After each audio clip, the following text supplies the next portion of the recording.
హైవ్యూస్ గత కొద్ది రోజుల క్రితం నేను చెప్పా, వర్తు వర్మ వర్తు జయలలిత డైలాగ్ ఇది. బట్ పిఠాపురం అంతా, ఆంధ్రప్రదేశ్ అంతా, జనసేన సైనికులంతా ఇదే మాట, వర్తు వర్మ వర్తు. ఎందుకు?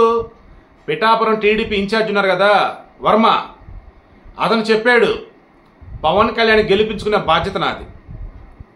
పవన్ కళ్యాణ్ యొక్క గెలుపు ఏ రేంజ్లో ఉంటుందో మీరే చూడండి చంద్రబాబు గారు అని చెప్పి మొన్న ఆయన అమెరికా నుంచి వచ్చిన తర్వాత కలిసి కూడా ఇదే మాట చెప్పాడు. వాసవి ఆన్లైన్ సర్వీసెస్, మా వద్ద పాస్పోర్ట్ వీసా సర్వీసెస్ కలవు. వీసాలో 99% అప్రూవల్ సక్సెస్ రేట్ ఉంది. Please contact 8019482544. పవన్ కళ్యాణ్ గారు రాష్ట్రంలో ఏ నియోజకవర్గం లేని విధంగా ఇక్కడ మెజారిటీ రావచ్చు.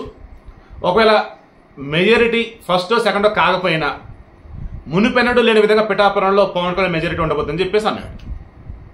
ఇక దాంతో తూర్పుగోదావరి జిల్లా కింద వచ్చింది, ఉమ్మడి తూర్పుగోదావరి కింద ఇక బెట్టింగ్లు వేస్తున్నారంటే అండి, ఆల్మోస్ట్ ఇక గెలుపు ఎవరిదని డిసైడ్ చేసేసారు.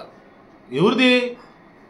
NDA, TDP, Janasena and BJP ఓ రేంజ్లో గెలవబోతూ ఉన్నారు. వైసీపీ వాళ్ళు అసలు బెట్ వేద్దామంటే వాళ్ళకి ముందు రావట్లేదట. పోనీ అవతలకి సరే బెట్టింగ్లు వేద్దామంటే పార్టీ వాళ్ళు తెస్తే పరుగు పోయింది. ఇప్పుడు సిచ్యువేషన్ ఎలా ఉందంటే తూర్పుగోదావరి జిల్లాలో ఎవరు గెలుస్తారన్నది అయిపోయింది. గెలిచేది వాళ్ళే, టీడీపీ వాళ్ళు, జనసేన వాళ్ళు, బీజేపీ వాళ్ళు. మెజారిటీ ఎంత అన్నదాని మీద ఇప్పుడు బెట్టింగ్లు నడుస్తున్నాయట. బెట్టింగ్లు వేయడం తప్పు, నేను ముందే చెప్తున్నా, అది చట్ట విరుద్ధం. బెట్టింగ్లుగా వేయొద్దు. సో ఉన్న న్యూస్ ఏదైతే అది మాత్రం నేను ఇస్తున్నా. ఒక ఆడియో వైరల్ అవుతుంది.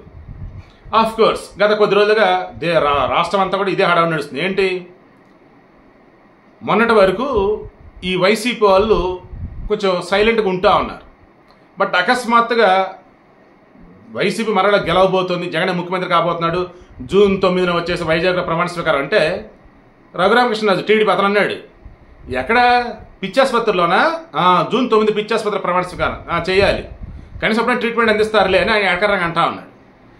వీళ్ళు వైసీపీ వాళ్ళు వచ్చేసి అంత సీన్ లేదు, వైజాగ్లో ఆంధ్ర యూనివర్సిటీ ఇంజనీరింగ్ క్యాంపస్ గ్రౌండ్లో ఈ ప్రమాణ స్వీకారం ఉండబోతుంది, చూసుకోండి.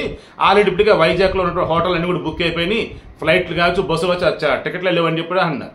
దాంతో టీడీపీలు మరి ఇదేంట్రా అని చెప్పేసి ఖాళీగా ఉన్నటువంటి హోటళ్ళు, ఫ్లైట్లు అన్ని టికెట్లు చూపిస్తా ఉన్నారు వాళ్ళు. అంటే వాళ్ళు అబద్ధం చెప్తున్నారు. కానీ ఎక్కడో కూర్చుంత వెనక తగ్గారు ఎవరు? నాన్ వైసీపీ వాళ్ళు. ఎందుకంటే నిన్నటి వరకు ఇదిగోరు అబ్బాయి, మా ఓడు ఓడిపోతారని మీరు 1,00,000 పందెం కాస్తే, మా ఓడి ఓడిపోతే మేము 5 లక్షలు ఇస్తాం. మీకు అర్థమవుతుందా? మా ఓడి గెలుస్తాడు కాదు, ఓడిపోతే మీరు 1,00,000 పందెం కాస్తారా, మేము 5 లక్షలు ఇస్తాం. 1,00,000కి 5 లక్షలు బెట్టింగ్లు.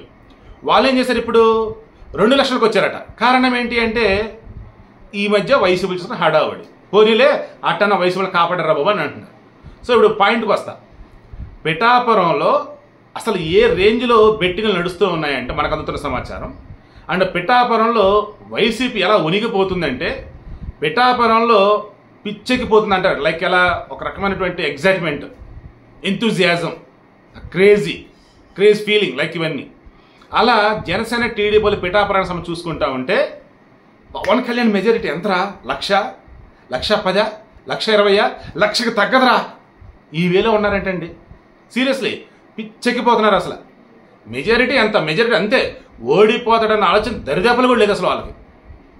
గెలుస్తాడు. ఆ గెలుపులో కూడా మెజారిటీ ఎట్లా ఉండిద్దంటే, కుప్పంలో చంద్రబాబు గారి కన్నా ఎక్కువ మెజారిటీ, మంగళగిరిలో లోకేష్ కన్నా ఎక్కువ మెజారిటీ, హిందూపురంలో బాలకృష్ణ గారు వచ్చే మెజారిటీ కన్నా ఎక్కువ మెజారిటీ, అన్నిటికి మించి పులివెందులలో ఆ పులివెందుల పులి అని చెప్పుకునే ఈ వైఎస్ జగన్మోహన్ రెడ్డి ఉన్నాడే ఆయన కన్నా ఎక్కువ మెజారిటీ. ఇలా పిఠాపురంలో పవన్ కళ్యాణ్ సరికొత్త చరిత్ర లిఖించబోతున్నాడు చూడండి అని చెప్పేసి అంటున్నారు. సో పిఠాపురంలో ఆ రేంజ్లో పవన్ కళ్యాణ్ మెజారిటీ ఉండబోతుందనే విషయం ముందే తెలిసే వంగ గీత ఆమె పేరు మీదుగా, మరి ఆమె వైరల్ చేసిందా, మీతో వైరల్ చేశారా, అసలు ఆమె అందా లేదా మనకు తెలియదు. ఆమె అయితే ముందుగానే చెప్పింది అన్నట్టు ఒక న్యూస్, ఒక వీడియో క్లిప్పింగ్, ఆడియో క్లిప్పింగ్ కూడా బయట వైరల్ అయ్యింది. ఏంటవి? బెట్టింగ్లుగా వేయొద్దురా బాబు, పవన్ కళ్యాణ్ మంచి మెజారిటీతో గెలవబోతున్నాడు, మనం ఇక్కడ ఓడిపోబోతున్నాం, మీరు బెట్టింగ్లుగా వేయొద్దు, ఇబ్బందులు పడద్దని ఆమె చెప్పినట్టు ఒక ఆడియో క్లిప్పింగ్ ఒకటి. అండ్ అంతకుముందు పవన్ కళ్యాణ్కి సంబంధించి ఎన్ని ఓట్లు వస్తాయి ఏంటి అన్నప్పుడు 90,000 పైచీలకు వస్తాయని చెప్పేసి ఆమె చెప్పిందని. దానిని వైసీపీ వాళ్ళు ఏమంటారు, ఆయనకు పడే ఓట్లు 90,000 పైచీలకి అని చెప్పింది తప్ప ఆయనకు వచ్చే మెజారిటీ 90,000 అని చెప్పలేదు బాబు వాళ్ళు అంటారు. లేదు ఆ మెజారిటీ అని చెప్పింది వాళ్ళు మరికొంతమంది అంటారు. సో ఇప్పుడు నేను సింపుల్గా క్లోజ్ చేస్తాను చూడండి. దయచేసి బెట్టింగ్ల జోలికైతే ఎవరూ పోవద్దు. ఇక బెట్టింగ్లు వేసే బ్యాచ్ మనం చెప్పిన వాళ్ళ రేంజ్ వాళ్ళ కథ వేరేలే. కానీ అటువంటి వాళ్ళు అయితే ఇప్పుడు వైసీపీ వాళ్ళని రే మీ వాడు గెలుస్తాడా, బెట్టింగ్ ఏంట్రా బాబు అని అంటూ ఉన్నారట. అంటే ఏంటి, టీడీపీ జనసేన బీజేపీ నుంచి పోటీ చేసిన మా వాళ్ళు ఓడిపోతారా, మీరు బెట్టింగ్ వేస్తారా, 1,00,000 కాస్తారా, 2 లక్షలు ఇస్తాం కానివ్వండి. మా ఓడి ఓడిపోతారు, మీరు 1,00,000 కాస్తే మా ఓడి ఓడిపోతే 2 లక్షలు ఇస్తాం, మా వాడు గెలుస్తాడయ్యా అన్న వేలో ఉన్నారు. అదే పిఠాపురంలో అయితే ఇప్పటికీ పవన్ కళ్యాణ్ ఓడిపోతాడు అన్న వేలో 2 బెట్టింగ్ వేస్తే, మీరు 1,00,000 కాస్తే మా వాడు ఓడిపోతే నిజంగా 5 లక్షలు ఇస్తాం అన్నట్టుగా వాళ్ళు బెట్టింగ్లు కాస్తారట. ఇక మెజారిటీ అయితే మినిమంలో మెజారిటీ వచ్చేసి 20,000 50,000 1,00,000 దాకా కూడా వెళ్తూ ఉన్నారట. దీన్ని బట్టి మీకు అర్థమైందా? ఆల్రెడీ ఈ వీడియో అప్లోడ్ చేసే సమయానికి ఎగ్జిట్ పోల్ సంబంధించి ఆల్రెడీ అప్డేట్స్ వస్తూ ఉంటాయి. ఇందులో వాంటెడ్గా వైసీపీ వాళ్ళు వాళ్ళ పేటీఎం బ్యాచ్ చేత పెయిడ్ బ్యాచ్ చేత ఎగ్జిట్ పోల్స్ వాళ్ళకి ఎక్కువ వస్తున్నట్టు హడావుడి చేపిస్తారు, నో డౌట్. బట్ జూన్ 4వ తారీఖున వైసీపీ అడ్రస్ లేకుండా పోబోతుంది. అద్భుతమైన మెజారిటీ అనేది ఎన్డీఏ కూటమి రాబోతుంది. ఊహించిన విధంగా పిఠాపురంలో మునిపెన్నడు లేని విధంగా మెజారిటీ అనేది పవన్ కళ్యాణ్ సాధించబోతున్నాడు. చూస్తూ ఉండండి.